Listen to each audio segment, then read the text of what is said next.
Está no ar o Domingo Alegre, pelo canal do Vale do Mamanguape, com retransmissão simultânea de outros parceiros como Tairone, Web Rádio, YouTube e Facebook.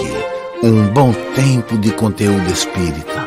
Idealizadores do canal, o Whindersson Carvalho, Raimundo Monteiro e Josinaldo Rodrigues, com gratidão aos expositores semanais.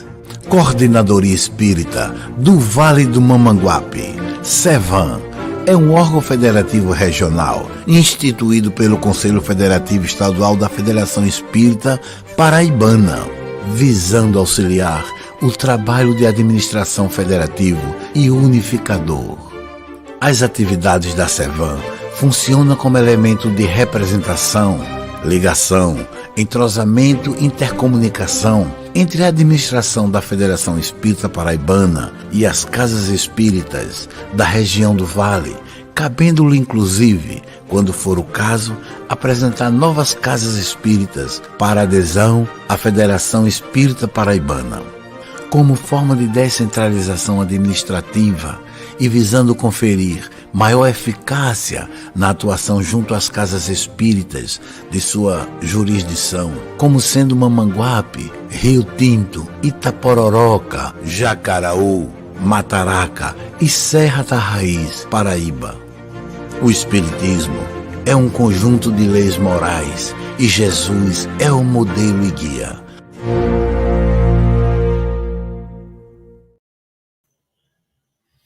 Uma boa noite a todos, muito bem-vindos a mais um Domingo Alegre pelo canal espírita do Vale do Mamanguape, que está sendo retransmitido pela Web Rádio AECX e pelo Facebook do Tairone. Agora nós vamos a uma prece de abertura dessa noite.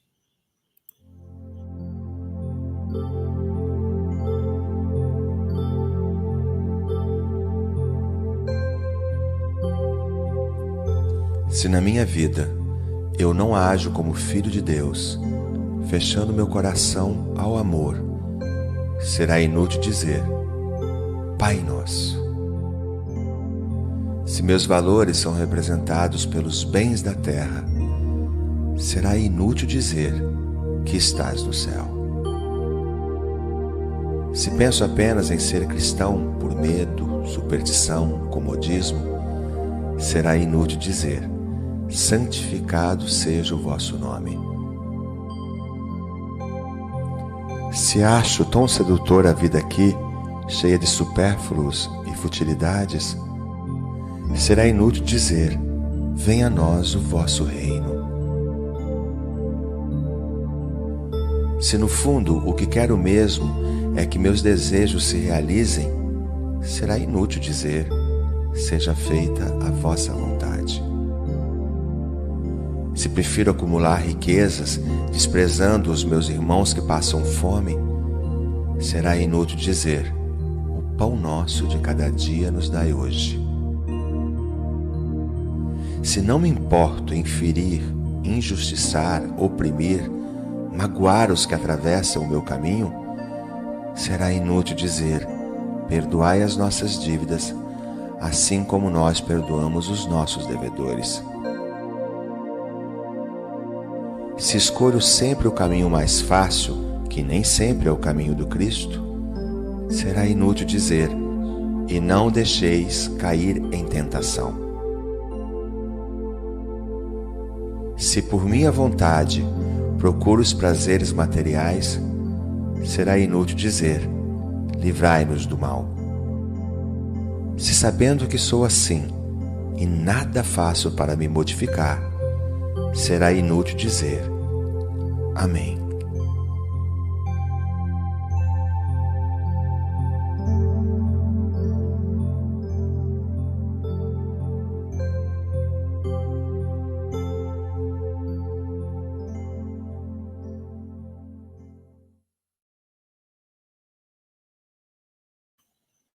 Agora, queridos amigos internautas, vamos à apresentação da nossa palestrante dessa noite. Olá, queridos amigos, bem-vindos ao canal espírita do Vale do Mamanguape. No Domingo Alegre de hoje teremos Patrícia Lins com o tema e conhecereis a verdade, e ela vos libertará. Patrícia Lins é natural de Salvador, Bahia. Patrícia Lins é palestrante espírita, escritora, engenheira e renomada psicanalista com vasta experiência com mais de 20 anos de análise pessoal. É membro do Círculo Psicanalítico da Bahia, do Departamento de Educação da UNEB e do Instituto Esfera e Távola. Idealizadora do canal espírita Lições de Amor. Já publicou os livros O Sofrimento e a Esperança, O Remédio de Xandu, Grande a Seara, Poucos os Trabalhadores, Saulo e Abigail, Abordagem de Polaridades Psíquicas. Ouvistes o que foi dito?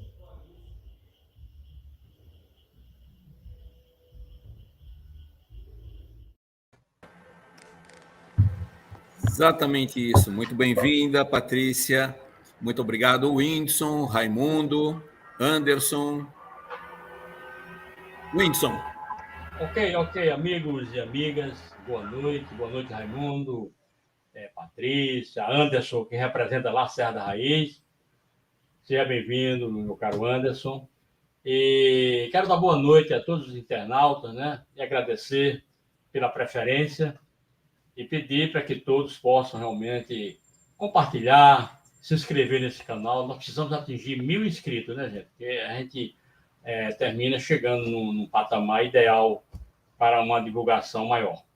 Mas hoje teremos Patrícia, que vai trazer um tema espetacular, né? Conhecereis a verdade e a verdade vos libertará. E essa verdade, com certeza, é o conhecimento. Ela vai trazer para nós todo esse aprofundamento e vamos ficar todos nós aqui na expectativa. Boa noite e boa exposição, Patrícia. Raimundo. Microfone, Raimundo, está desligado. Boa noite, Arnaldo, Whindersson, Anderson, né? É um prazer ter você aqui, Anderson. E Patrícia, mais uma vez, né? Aqui com a gente para trazer essas informações maravilhosas para melhorar cada vez mais o nosso entendimento, o nosso conhecimento. Né? E a liberdade é algo tão assim que Jesus falava, né? A verdadeira liberdade, né? Qual é a liberdade, né? Que liberdade é essa que a gente tanto busca, né? É liberdade exterior, liberdade interior, está no nosso coração, está no meio dos indivíduos, né? Isso a Patrícia vai nos trazer algumas informações que possa clarear o nosso entendimento a respeito da liberdade. Né? Então, muito bom te ver aqui, Patrícia. Isso dom visual sem óculos. Muito bom, hein? Foi muito bom. Então, Deus te ilumine e dê a inspiração necessária para trazer para todos nós aquilo que a gente precisa. Muita paz e muita luz para você. O Anderson, a internet dele deve estar falhando, ele está caindo muito, viu? Ele está saindo, eu estou removendo, e daqui a pouco ele dá o boa noite dele. Patrícia, muito obrigado. A palavra é sua essa noite.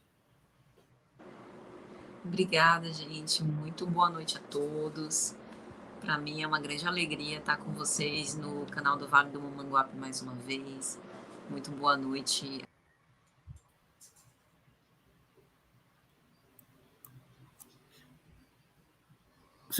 Patrícia, seu microfone... Patrícia, seu microfone está sem som. O que acontece? Patrícia, o microfone. Meu Deus, vê se consegue vir. Patrícia. Oi, Patrícia, nós não estamos lhe ouvindo.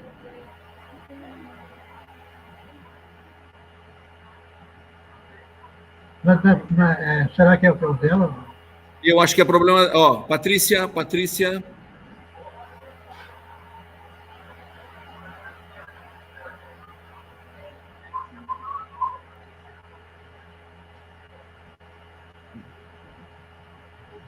Ela saiu... Deixa eu ver. Oi, gente. Não me ouve? Agora sim. Você não voltou. Falou nada, ninguém ouviu, viu? Ah, tá bom. Perdão, então. Então, vamos recapitular. Recomece. Então, Muito boa noite a todos mais uma vez. Peço desculpas pela falha do áudio.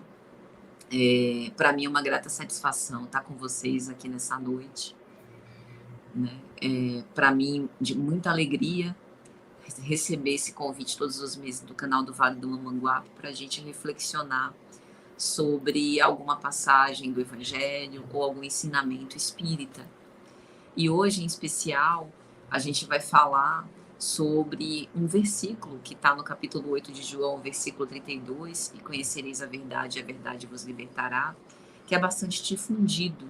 Sejamos ou não espíritas, sejamos ou não cristãos, é um versículo que muitas vezes é utilizado como propaganda, para defender opiniões. Então, a gente vai tentar, dentro do possível, analisar com maior detença aquilo que o Cristo diz, tentar entender o contexto no qual essas palavras foram ditas e reflexionar sobre possibilidades no sentido dessas palavras. Então, vamos lá. Bom, primeiro vamos pensar um pouco sobre a verdade. Para Jesus, a verdade, ela não era um conceito. A verdade não estava restrita num conjunto de dogmas ou de práticas que a gente necessariamente devesse seguir. Jesus veio para quebrar paradigmas, para desenvolver, estimular o desenvolvimento da nossa própria autonomia, da responsabilidade das nossas ações. Foi ele quem disse: a cada um segundo as suas obras. E ao invés de trazer a verdade como um conjunto de coisas a fazer, como um conjunto de teorias a cumprir, como um conjunto de ensinamentos a absorver, ele se coloca como a verdade. Ele disse: eu sou o caminho, a verdade e a vida. E ninguém vai ao Pai senão por mim. Então, isso é especialmente interessante porque todas as vezes que a gente ouvir sobre a verdade, e ao longo dos tempos houveram diversos filósofos, gênios, sábios que falaram sobre a verdade, que buscaram entender a verdade em profundidade, todos esforços muito nobres, né? Mas fora desse conceito mais amplo, mais verdadeiro, né? Sem querer ser redundante, que Jesus trouxe. Então, em Jesus, a verdade é Ele. Ele encerra o conjunto de tudo aquilo que representa a verdade. E, guardada a nossa condição, o nosso estado, né, que é uma condição transitória de imperfeição, é bem fácil entender por que a nossa dificuldade de compreender a verdade. Muitos de nós dizemos: eu sou muito sincero, eu sou muito verdadeiro, aquilo que eu sinto eu expresso, eu não gosto de mentiras, eu gosto da verdade, né? E esse é um esforço muito nobre de nós, mostra essa ética, essa honestidade, essa transparência, o desejo de ter relações mais verdadeiras, mais autênticas. Mas a verdade é que a nossa verdade é apenas uma dimensão, porque é fácil entender. Se a verdade é o Cristo, e se ele, em plenitude, encerra o que é a verdade, nós só a conheceríamos se pudéssemos praticar em todos os nossos atos, em todos os nossos pensamentos, refletir de uma forma perfeita em nosso comportamento Jesus. E nós ainda estamos em vias de consolidar isso, né? Em Jesus a gente tem o modelo, ou seja, ele representa, ele que passou do estágio, ele transcendeu o humano, ele representa o ser humano integral. Então nós ainda estamos ensaiando. Então todas as vezes que a gente consegue repetir Jesus, nós estamos com a verdade. Por isso que às vezes, por trás desse nosso anseio de sermos verdadeiros, às vezes a gente usa da violência. E aí tem uma contradição. Jesus não era violento. No entanto, ele era a verdade. Então a verdade não se impõe por violência, né? Mas sim por convicção natural. A verdade é o real, a verdade é o que permanece. Por isso que ele disse, eu sou o caminho, ou seja, não há caminho verdadeiro que conduza a Deus a não ser a verdade. Eu sou a vida, ou seja, é a verdade que sustenta a nossa fé, que baliza o nosso comportamento de uma forma construtiva, de uma forma não desgastante, de uma forma edificante. E, não obstante, sendo ele a verdade, né? Porque ser a verdade é bem mais profundo do que carregar a verdade, né? Do que ser representante da verdade, ser instrumento da verdade. Ser a verdade encerra essa comunhão indissociável dele com o Pai, que nós ainda estamos em vias de lograr e que ele nos estimula para que possamos fazer. Então, Jesus sendo a verdade, imagine a quantidade de coisas que ele poderia ter feito e não fez, né? Em nome da verdade, o que poderia ter feito Jesus? Ele poderia ter exigido privilégios para poder salvar a todos nós. Ele poderia ter exigido habilidades e competências específicas dentre aqueles que recrutou como seus discípulos e que mais tarde se tornaram os seus apóstolos. Ele poderia exigir condições para servir, porque, em sendo a verdade, ele sabe a melhor forma de fazer. No entanto, ele não faz isso. E o que ele não faz não foi por esquecimento ou negligência ou omissão, visto que ele é a verdade, né? Que ele é esse modelo perfeito. O que ele não faz também faz parte da plenitude que é, faz parte dessa perfeição que representa, que testemunha. Ele poderia ter requisitado melhores colaboradores, ele poderia ter se consorciado com os poderosos da época, ter negociado favores, ter obtido privilégios pessoais, favoritismos, suscitado a idolatria, mas a cada cura, a cada pequeno benefício, a cada gesto de caridade, de benevolência, de indulgência, de compaixão, de piedade, ele dizia, nada faço por mim mesmo. Quem o faz é o Pai através de mim, porque sou um cumpridor da vontade do Pai. E isso de ser cumpridor da vontade do Pai é algo que vai ser muito importante quando a gente for analisar o texto evangélico daqui a pouquinho, porque tem uma parte, né, desse trecho que a gente vai ler, que talvez seja a parte mais importante, que é o versículo 36, quando Jesus diz, se pois o Filho vos libertar, verdadeiramente sereis livres. E o interessante é que ele fala isso para os judeus, os filhos de Abraão, aqueles membros da raça eleita de Israel, aqueles que já eram livres. Eles tinham sido libertos, né? Escapado do jugo da escravidão, através dessa luta reiterada por parte de Moisés. Então os judeus respondiam a Jesus, nós somos filhos de Abraão, nós não somos cativos, nós já somos livres. E Jesus coloca de uma forma muito sutil, mas também muito grave, muito enérgica, como a verdade, né?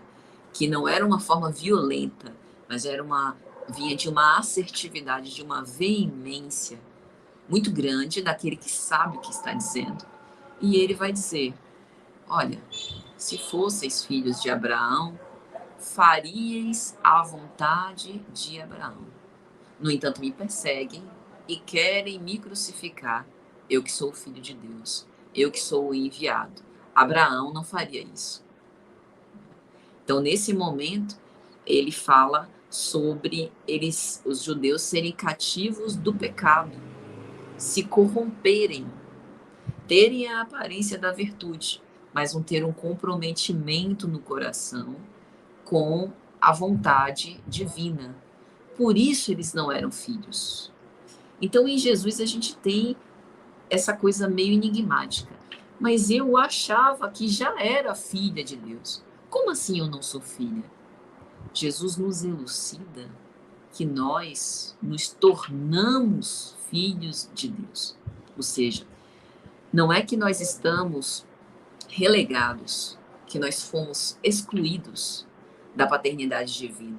Nós continuamos sendo filhos de Deus no aspecto de que Deus nos criou à sua imagem e semelhança. Nós somos espíritos imortais, estamos no nosso processo evolutivo, a lei de progresso é uma lei inalienável, nós estamos submetidos a ela e através da reencarnação nós estamos nos tornando cada vez melhores, fato. Mas ser filho, e aqui a gente tem uma conotação especial atribuída pela primeira vez por Cristo, é tornar-se filho. Tornar-se filho é tornar-se a alegria da casa, né? Uma das acepções de filho no hebraico é bem.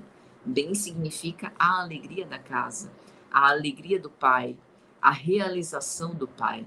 Então, o filho, nesse sentido mais profundo, é o cumpridor da vontade do pai. Consegue perceber por que não pode haver verdade sem cumprir a vontade de Deus? Então, quando Jesus diz que é a verdade, o que ele está dizendo é, além de ser o enviado, filho de Deus, tornei-me por mérito filho de Deus, porque reflito em todas as minhas ações, em todos os meus pensamentos, a vontade divina. E aí, nesse momento, a gente pode pensar como é que anda o nosso grau de filiação a Deus nesse sentido, né? No sentido de sermos cumpridores da vontade divina. Como que anda a nossa aderência à lei de amor? Aquilo que Jesus faz, a gente já conseguiu fazer? Veja, Jesus poderia ter exonerado Madalena por conta dos seus pecados humanos, como a maioria de nós temos. Poderia ter destituído Pedro da sua posição discipular, apostolar, após a sua negação. No entanto, ele busca Pedro, conforme está no capítulo 21 de João, quando Pedro está pescando e pergunta por 3 vezes as mesmas 3 negações. Pedro, tu me amas? Como quem diz, Pedro, não ficou ressentimento nenhum de minha parte, mágoa alguma, eu entendo. E eu continuo te achando digno dessa posição discipular, dessa posição apostolar, e não apenas digno, mas coloca Pedro como pedra angular da igreja cristã primitiva. Veja que coisa. Ele poderia ter destituído Judas. Ele sabia que seria traído. É lógico que ele sabia, com a sua presciência, com a sua argúcia. Mas até o último instante, quando Judas se aproxima dele no Horto das Oliveiras para o entregar, e antes, segundos antes de lhe beijar na face, ele pergunta, amigo, a que vieste? Justamente permanecendo na esperança até o momento final de que ele pudesse se arrepender. Esse é Jesus. A gente faz isso? Quão distantes a gente ainda está desse movimento? Porque em Jesus a gente vê o perdão, e o perdão aqui tem várias escalas, né? Algumas pessoas ainda acham que perdão é esquecimento, que perdão é não pensar mais nos problemas. Não, isso é amnésia, isso são alguns outros adoecimentos do ponto de vista do campo da memória. Perdão é outra coisa. Perdão é eu atribuir a responsabilidade a outra pessoa, dela mesma fazer ou refazer o seu caminho, sem que eu perca a esperança na relação com outras pessoas, por conta do medo de que me aconteça o mesmo, e sem que eu perca a esperança que um dia ela haverá de se regenerar, ao mesmo tempo sem ter a ansiedade de esperar esse resultado que pode demorar muito. Em Jesus a gente vê esse perdão a todo momento, né? A cena da crucificação é uma das muitas cenas célebres nesse sentido, em que ele se coloca como ponte entre a terra e o céu, de braços abertos para todos, inclusive para quem, quando ele esteve com sede, lhe deu uma estopa embebida em vinagre. Isso é perdão, né? É a não desistência, é continuar acreditando no poder renovador do Evangelho, continuar acreditando nessa salvação que ele nos dá, não como uma condecoração, né, como uma auréola depositada na nossa fronte sem que o mereçamos, mas como uma oportunidade iluminativa de nós nos tornarmos cada vez melhores. Em Jesus a gente tem a capacidade de ceder sem trair os próprios princípios. Olha como a gente, por vezes, é controverso. Por vezes, a gente se coloca até numa ação benevolente, de ter empatia, entender a outra pessoa, mas, às vezes, a gente acaba consentindo com valores, com princípios éticos, de que a gente jamais deveria abrir mão. E a gente ainda chama isso, que é uma ação completamente equivocada, de amar. Em Jesus, esse ceder, essa generosidade, essa renúncia, jamais o fazia trair o compromisso íntimo e o amor profundo que nutria pelo Pai Celestial. Ele jamais se destituía de si mesmo, jamais esquecia desses princípios. No entanto, ele fala sobre o esquecimento de si, mas que esse esquecimento de si não represente abandonar-se, deixar de atender às próprias necessidades emocionais, a fim, inclusive, da gente não ser pesado para quem quer que seja. Em Jesus a gente tem o ensinar, a gente tem o ato generoso de esclarecer sem impor, esclarecer a quem queria, atender aquilo que o outro tinha necessidade. Que queres que eu faça? Que esperais de mim? Que atribuís a mim? Fazendo com que o seu interlocutor também se implicasse, decidisse, caminhasse. Então, veja que até esse ponto, né, a gente deve estar entendendo que a verdade, ela não se restringe a uma pregação. Eu vou chegar aqui e vou dizer verdades para vocês, né? A verdade, ela é uma praxis, ela é uma prática. A verdade não é uma igreja, não é uma série de rituais, não é algo que um líder religioso fala, não é um ato, não é um pensamento, não são amarras religiosas. É o que Jesus encerra, o que Jesus representa e o que Jesus vive. Então, vamos ao texto. João, capítulo 8, versículos 31 e 42. Eu vou primeiro ler o texto todo e depois a gente para em alguns pontos para tentar fazer algumas reflexões. Jesus dizia, pois, aos judeus que criam nele: se vós permanecerdes na minha palavra, verdadeiramente sereis meus discípulos, e conhecereis a verdade, e a verdade vos libertará. Responderam-lhe: somos descendência de Abraão, e nunca servimos a ninguém. Como dizes tu, sereis livres? Respondeu-lhes Jesus: em verdade eu vos digo, que todo aquele que comete pecado é servo do pecado. Ora, o servo não fica para sempre em casa, o filho fica para sempre.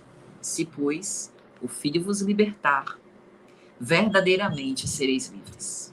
Bem sei que sois descendência de Abraão, contudo, procurais matar-me, porque a minha palavra não entra em vós. Eu falo do que vi junto de meu pai, e vós fazeis o que também vistes junto do vosso pai.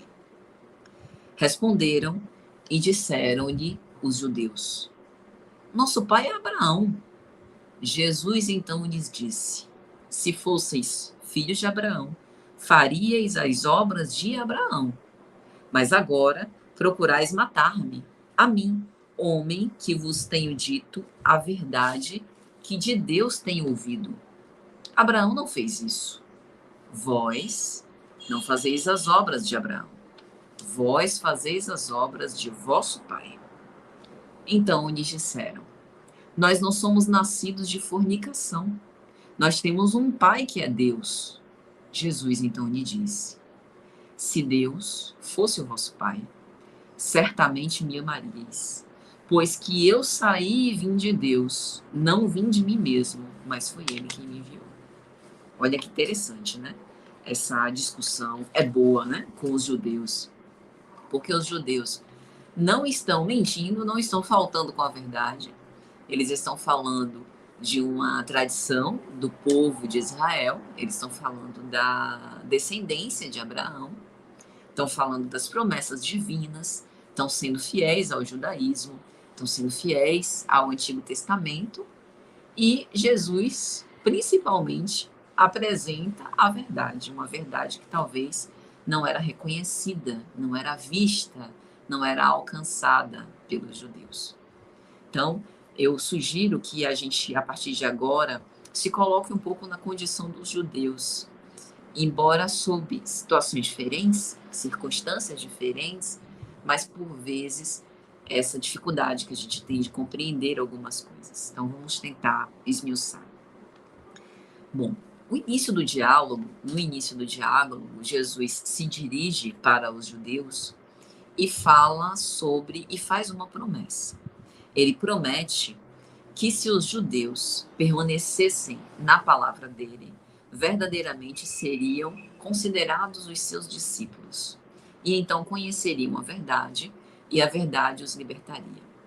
Essa talvez seja a parte mais importante desse texto, porque aqui Jesus não está falando só para os judeus, eu particularmente compreendo assim, mas ele está falando para todos os cristãos em posteridade, porque esse diálogo tendo sido anotado pelo João, os seus discípulos ouviram, né? Então isso ficou registrado para que também nos alcançasse. Então aqui Jesus parece aludir para uma necessidade de nós não apenas passarmos pela palavra, mas permanecermos na palavra. O que implica dizer? Talvez, ainda nessa época, Jesus, com sua presciência, imaginasse que o evangelho, de alguma forma, se popularizaria e essa mensagem de amor, essa mensagem de caridade pudesse, com o tempo, alcançar mais corações. Mas talvez ele também imaginasse que muito mais frequente seria que nós nos envolvêssemos pelo perfume do evangelho, por ser uma mensagem bonita, por ser uma mensagem consoladora, e tivéssemos maior dificuldade de nos implicar, de assimilar e de viver o evangelho. Então, permanecer na palavra não é necessariamente consultar o evangelho uma vez ou outra e deixar de lado, mas é considerá-lo letra morta. Jesus, quando fala de permanecer na sua palavra, ele está dizendo: o evangelho é letra viva, então não se canse, não perca as esperanças de viver o evangelho do jeito que dá, no limite das suas possibilidades. Se a gente ainda não tem condição de amar os criminosos, de amar aqueles que nos caluniam, aqueles que nos perseguem, vamos amar, nem que seja por 1 hora por semana, quando a gente entrega sopa, entrega o mingau, entrega a cesta básica, entrega uma garrafa de água a um estranho, é uma prática de caridade, é um ensaio desse amor total. Se a gente ainda não consegue, né, esquecer, digamos assim, ressignificar essas injúrias, essas violências que a gente recebe, pelo menos que a gente tente não reagir com vingança, o que significa dizer esse esquecimento, digamos assim, do mal. Que a gente não se meça pelos outros, ou seja, ainda que o outro nos bata numa face, a gente ofereça a outra no sentido da gente não medir forças, da gente não se igualar com essa maldade que ainda graça no mundo, com essa ignorância do bem, pois já temos uma reflexão diferente. Então, permanecer na palavra é essa resiliência, é o fato da gente continuar acreditando que não há outro caminho senão a vivência dos ensinamentos do Cristo. E aí ele vai dizer: quem permanece na minha palavra é meu discípulo. Ou seja, não tem cristão, como nos diz Emmanuel, sem espírito de sacrifício. Porque não tem nada mais sacrificante do que viver o evangelho. É luta em cima de luta. Não a luta fora, luta em relação aos outros, luta interna. É uma luta imensa, principalmente para nós que falamos sobre o evangelho. A coisa que eu mais gosto é porque isso me constrange, né? A gente se vê mais uma vez, né, a cada reflexão que a gente faz diante da mensagem e assegurando essa necessidade da gente viver. Então, é um movimento reflexivo compulsório. A gente está aqui com amor, né? Lógico, mas é um movimento reflexivo compulsório que nos constrange e que mostra o quanto que a gente ainda está distante, e isso é ótimo. Isso é ótimo porque assegura ainda mais esse compromisso que a gente tem e a necessidade de operar esses pequenos sacrifícios, né, que são sacrifícios possíveis para nós. Então, é isso que discerne o cristão. Então, o cristão não é o que sustenta Cristo nas palavras, é que sustenta Cristo nas ações, né, e ao longo de toda uma vida. E aí ele fala também que dessa forma, né, nós conheceremos a verdade. Então, Jesus já está dizendo o que é a verdade. A verdade é a prática do evangelho. A verdade é repetir aquilo que eu estou mostrando. E eu não digo isso, né, pensando em Jesus, por vanglória, querendo me colocar superior aos outros. Eu digo isso porque essa é a minha missão aqui. Eu sou o Messias, eu sou o enviado, para isso que eu vim. Quantas vezes ele não disse isso? Para isso que eu vim, para isso meu Pai me enviou, né? Então, ele é esse modelo perfeito que vem justamente para ser esse protótipo daquilo que nós estamos tentando alcançar. Então, Cristo é a verdade. E essa verdade nos libertará. Mas de que liberdade a gente está falando? Ah, Patrícia, eu tenho uma liberdade. Eu pego meu carro e vou para onde eu quiser. Eu não tenho carro, mas eu pego um Uber, tenho dinheiro e eu vou para onde quiser. Se eu não tiver carro, eu vou a pé mesmo, né? A hora que eu quiser, graças a Deus, tenho minhas pernas e consigo andar. Aqueles que têm dificuldade de locomoção, ainda que eu não consiga andar pelas minhas pernas, eu sou livre no meu pensamento, né? Tenho as minhas ideias, sou livre para sonhar, eu tenho liberdade. E o Livro dos Espíritos, na Lei de Liberdade, a gente vai ver que a liberdade na Terra é sempre relativa, porque assim como nós temos direitos, também temos deveres, e precisamos observar os nossos direitos e os direitos também do próximo, né? A legislação está atenta a isso, a legislação humana, e sobretudo a lei de Deus. A pretexto de preservar os meus direitos, não posso invadir nos direitos do outro. Então a nossa liberdade é limitada. Mas a liberdade que o Cristo fala aqui é a liberdade das nossas prisões internas, é a liberdade dos nossos conflitos, é quebrar as algemas que ainda nos prendem ao nosso passado delituoso, é romper com essas amarras que a gente tem aos diversos vícios que a gente cultiva, sejam de ordem moral ou sejam de outra ordem, né? E daí, na sequência do diálogo, Jesus vai explicar porque os judeus se contrapõem, né? Como assim? Né? Do que você está falando? Nós somos da descendência de Abraão, somos filhos de Abraão, não servimos a ninguém, não somos cativos, né, de nenhum senhor, não somos escravos. Como dizes, sereis livres. Nós já somos livres, né? Que é justamente essa ideia. Se a gente for com esse discurso para o público leigo, né, pense fora do movimento espírita, fora de um círculo religioso, as pessoas realmente estranharão, né? Como assim? Você vai me conferir a liberdade? Eu sou livre. De que liberdade você está falando? E aí Jesus explica. Em verdade eu vos digo. É interessante essa expressão. Em verdade eu vos digo. Vocês já pararam para entender por que Jesus fala isso? Por que ele precisa afirmar que é em verdade que ele diz, né? A gente não usa isso normalmente nas nossas palavras para dizer que a gente vai falar alguma coisa com sinceridade do coração. Em verdade eu vos digo. é justamente para lembrar que, com tantas promessas de verdade pelo mundo, né? Quantos vídeos a gente não vê pela internet? Eu tenho a verdade está aqui, a verdade está ali, né? Eu posso te apresentar a verdade, 10 verdades sobre fulano de tal, 10 verdades sobre aquele assunto. Com tantas propostas de supostas verdades, Jesus carrega a verdade na sua mais pura essência. Então, em última instância, ele seria o único liberado, autorizado a dizer em verdade eu vos digo. Por isso ele diz, né, que é justamente para se colocar nessa posição, que todo aquele que comete pecado é servo do pecado. Ou seja, se nós ainda estamos num estado de imperfeição e padecemos de sofrimentos por conta desse estado transitório, nós não podemos nos dizer livres. Nós ainda somos escravos, né? A liberdade consiste em, ainda que eu tenha o desejo de fazer, decidir não fazer. Aí sim eu posso me considerar livre.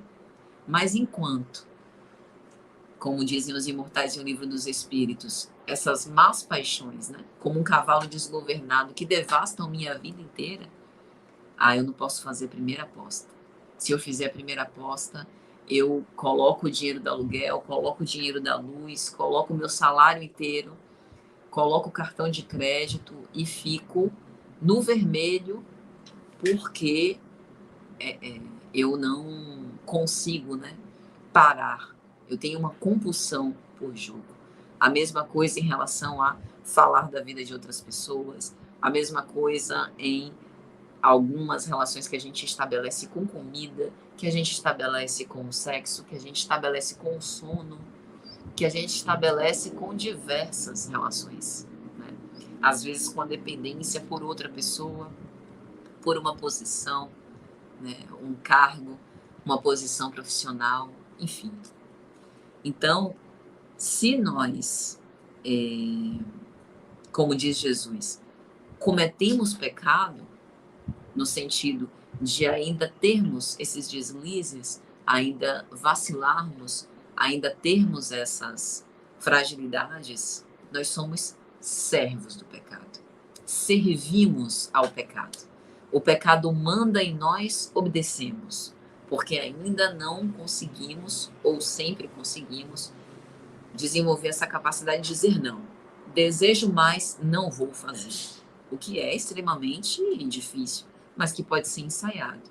E aí Jesus diz, o servo não fica para sempre em casa, o filho fica para sempre. Então, se o filho vos libertar, verdadeiramente sereis livres. Aí Jesus faz, né, uma analogia, ele cria uma relação que é uma relação existente em outras parábolas, como, por exemplo, a parábola do filho pródigo, em que ele fala da função do filho e da função do servo. Lembre do filho pródigo, quando ele se afasta da casa paterna, pedindo a sua parte na herança, e vai padecer de fome, né? Porque o Senhor que o emprega não lhe dá nem as alfarrobas que dava aos porcos, e ele lembra do pai, até os servos do meu pai são melhores tratados do que eu estou sendo tratado aqui. Bom seria que eu voltasse, ainda que não para a condição de filho, mas pelo menos para a condição de servo, porque seria mais digno humanamente, né, do que essa situação que eu padeço. Então aqui Jesus está falando que, embora sejamos filhos do ponto de vista de que Deus é Pai de todos, queremos nos manter como servos do pecado, ao invés de investir na condição de nos tornar filhos, pensando assim, nos tornar filhos por mérito. E aí vamos voltar um pouco nisso.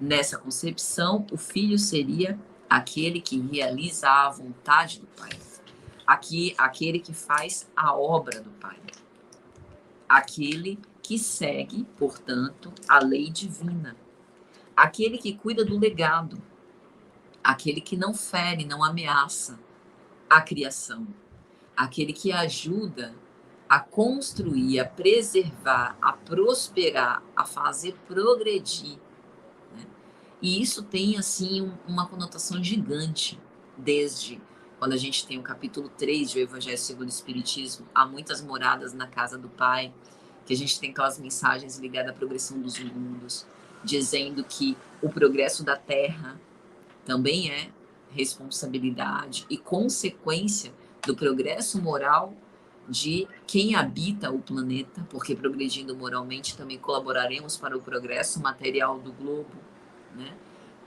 Cuidar do legado no sentido de ajudar os nossos irmãos de retaguarda à medida em que a gente for avançando, ter paciência com os tempos diferentes de aprendizado e de desenvolvimento, agir de uma forma sustentável nas nossas relações em a natureza, tantas coisas, né? Agir de uma forma respeitosa e tolerante para com os nossos semelhantes, porque todos têm um direito à vida e a uma vida digna, à existência, enfim. A gente está falando aqui de muita coisa. Ser filho dá trabalho, tornar-se filho dá trabalho. Tornar-se filho no sentido de evocar essa aliança com Deus, de alinhar os meus interesses pessoais aos interesses divinos. Isso pode parecer bonito, poético e relativamente fácil, mas não é.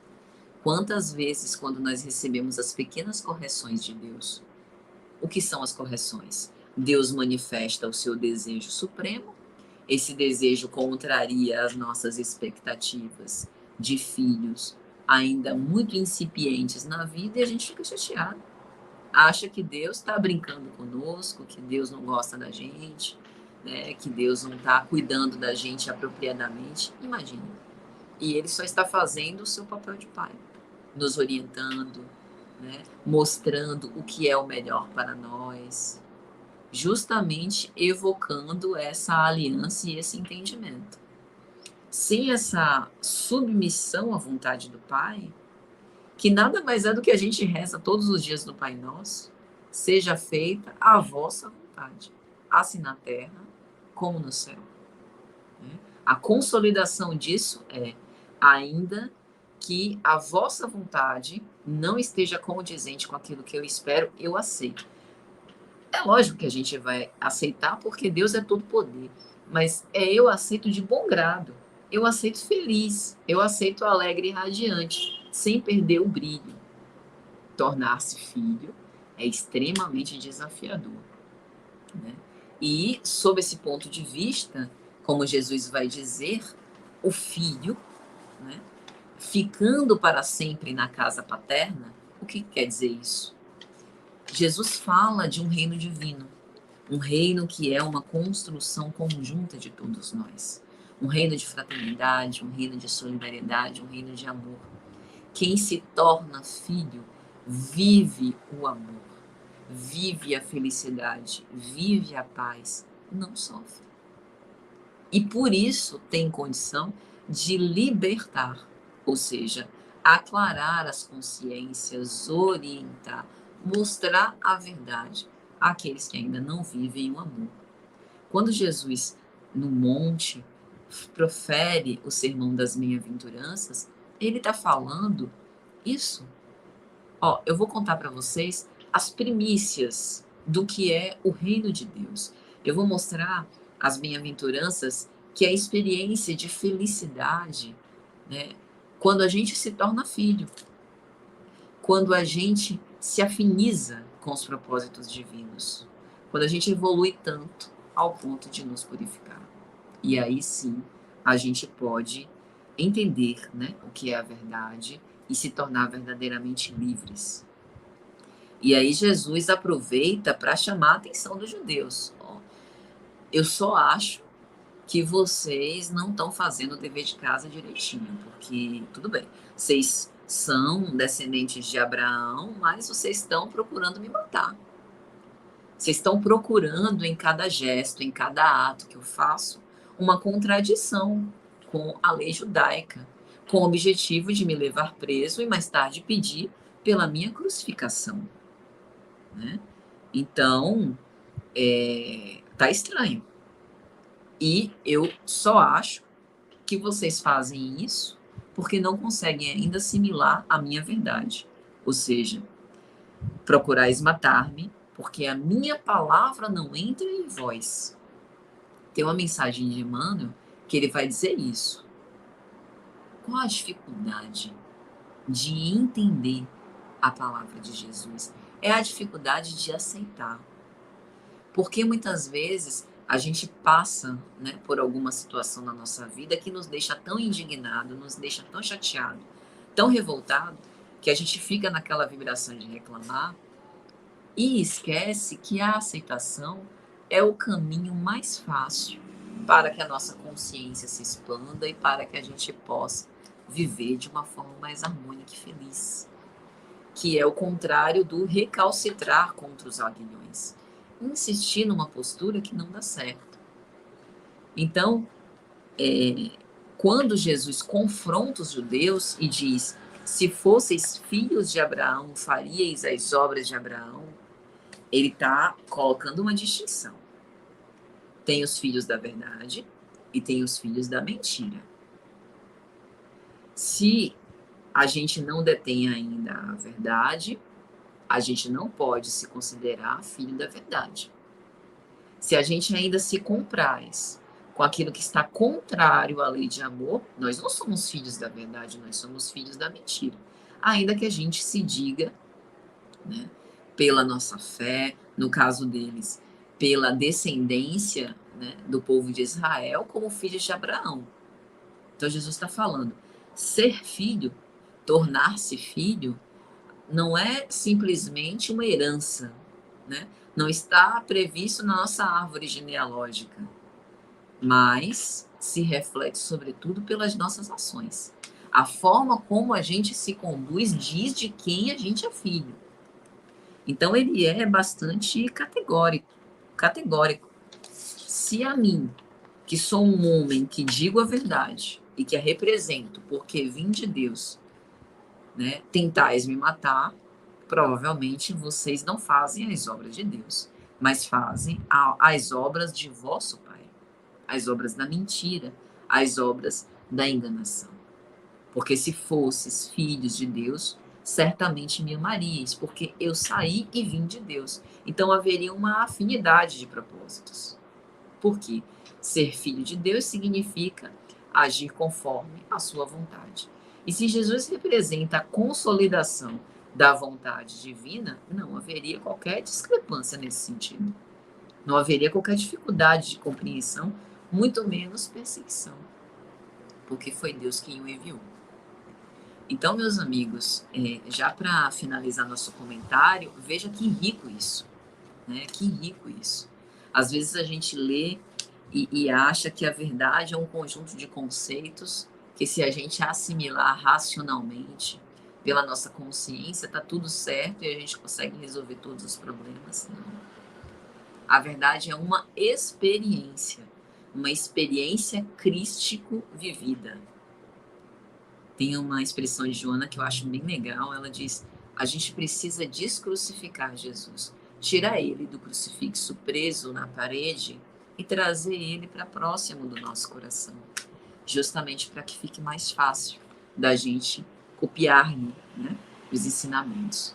E aí, para finalizar, eu vou só ler um trechinho de uma obra de Humberto de Campos, Lázaro Redivivo, no capítulo 32, Buscando a Verdade, ele diz assim: segundo observamos, a verdade, mesmo para os que já se transferiram para a região invisível da Terra, é sagrada revelação de Deus no plano de nossos interesses eternos, que ninguém deve menosprezar no campo da vida.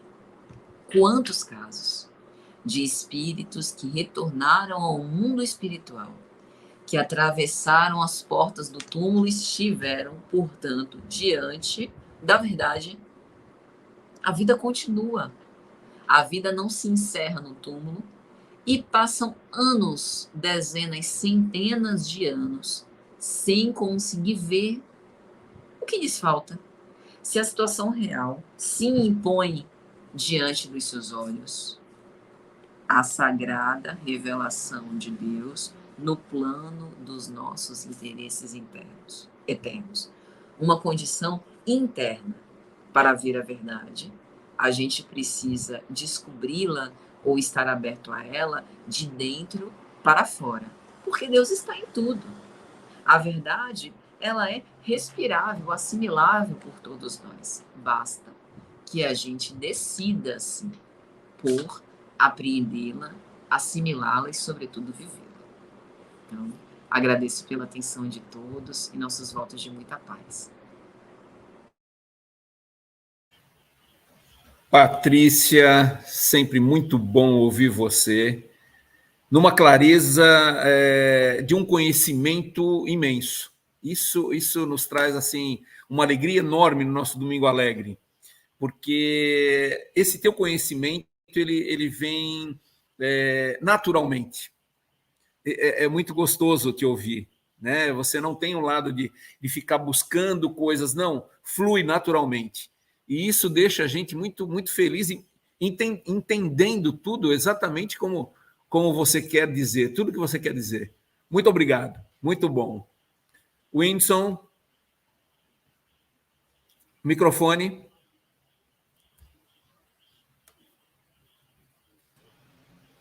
Ok, está me ouvindo? Sim.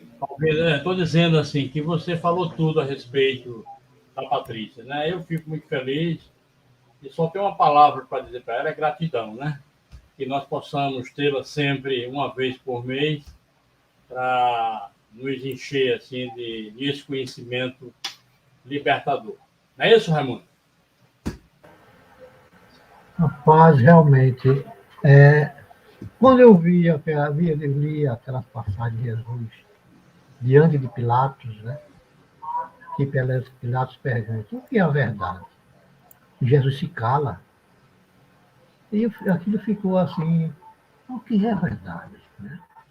Eu nunca tinha ouvido assim uma explicação tão detalhada, tão fácil de entender como é que a Patrícia trouxe hoje para todos nós aqui, né?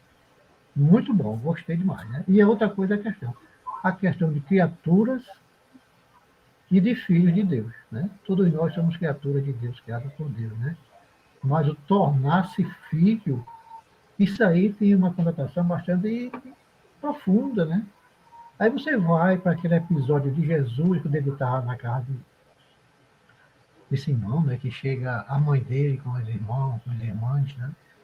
Que ele diz, quem é minha mãe? Quem são meus irmãos? Quem são minhas irmãs?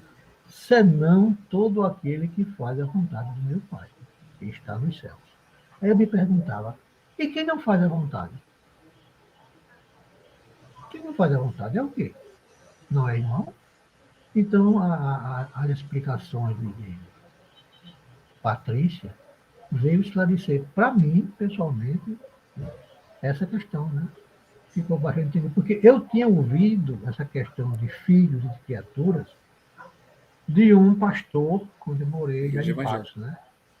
E eu fiquei, não entendi, na época eu não entendia, não conseguia entender a razão por que ele quis dizer isso, né?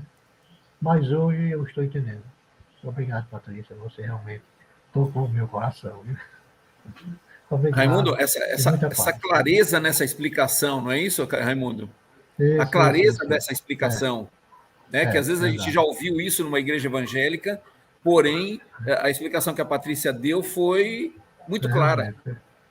Deixou bem claro esse lado do Filho de Deus, de se tornar Filho de Deus. Todos nós somos considerados filhos de Deus, mas como é que nós nos tornamos esse Filho de Deus, né? Muito bom, muito bom. Patrícia, nos desculpe hoje, porque houve, acho que um probleminha, não sei se é no StreamYard mesmo, dos comentários. Não tivemos comentários hoje, mas porque houve um bloqueio no nosso canal. Nós depois vamos tentar ver o porquê disso, tá? Muita gente no chat, não consegui, né? No chat, exatamente. Muita gente querendo interagir, mas não conseguiu. As pessoas tudo perguntando, não podia digitar, tá? Para a gente lançar, mas com certeza tinha muita gente fazendo muitos comentários aqui a seu respeito, elogiosamente, obviamente, né? Tá certo?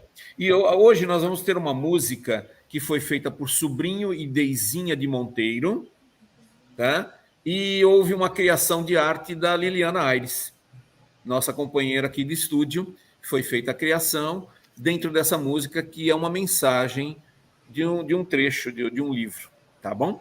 Vamos ouvir, daqui a pouco a gente faz a nossa despedida final.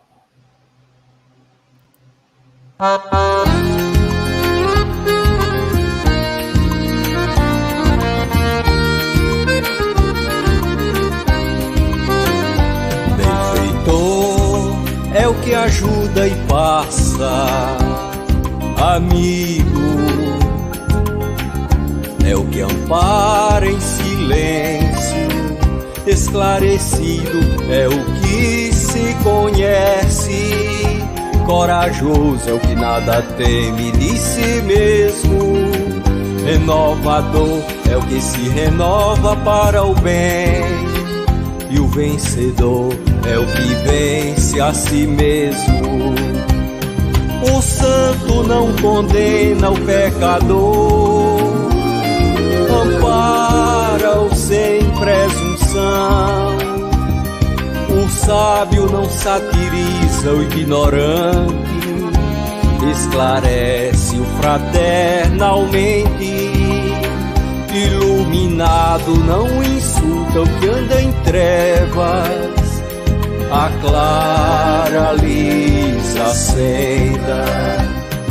O bom não persegue o mal, ajuda-o a melhorar-se. O forte não malsina o fraco, auxilia-o a erguer-se. E o sincero a ninguém perturba, mas harmoniza a todos.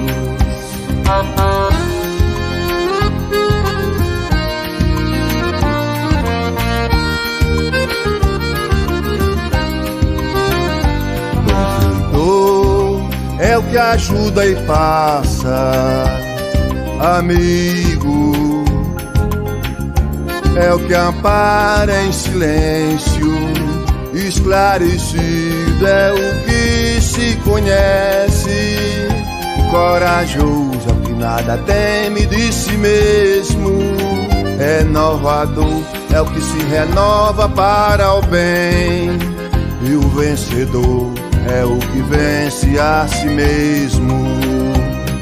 O santo não condena o pecador, amparam sem presunção. O sábio não satiriza o ignorante, esclarece-o fraternalmente. Iluminado não insulta o que anda em trevas, aclara-lhes a senda. O bom não persegue o mal, ajuda-o a melhorar-se. O forte não malsina o fraco, auxiliam a erguer-se. E o sincero a ninguém perturba, mas harmoniza a todos, mas harmoniza a todos, mas harmoniza a todos.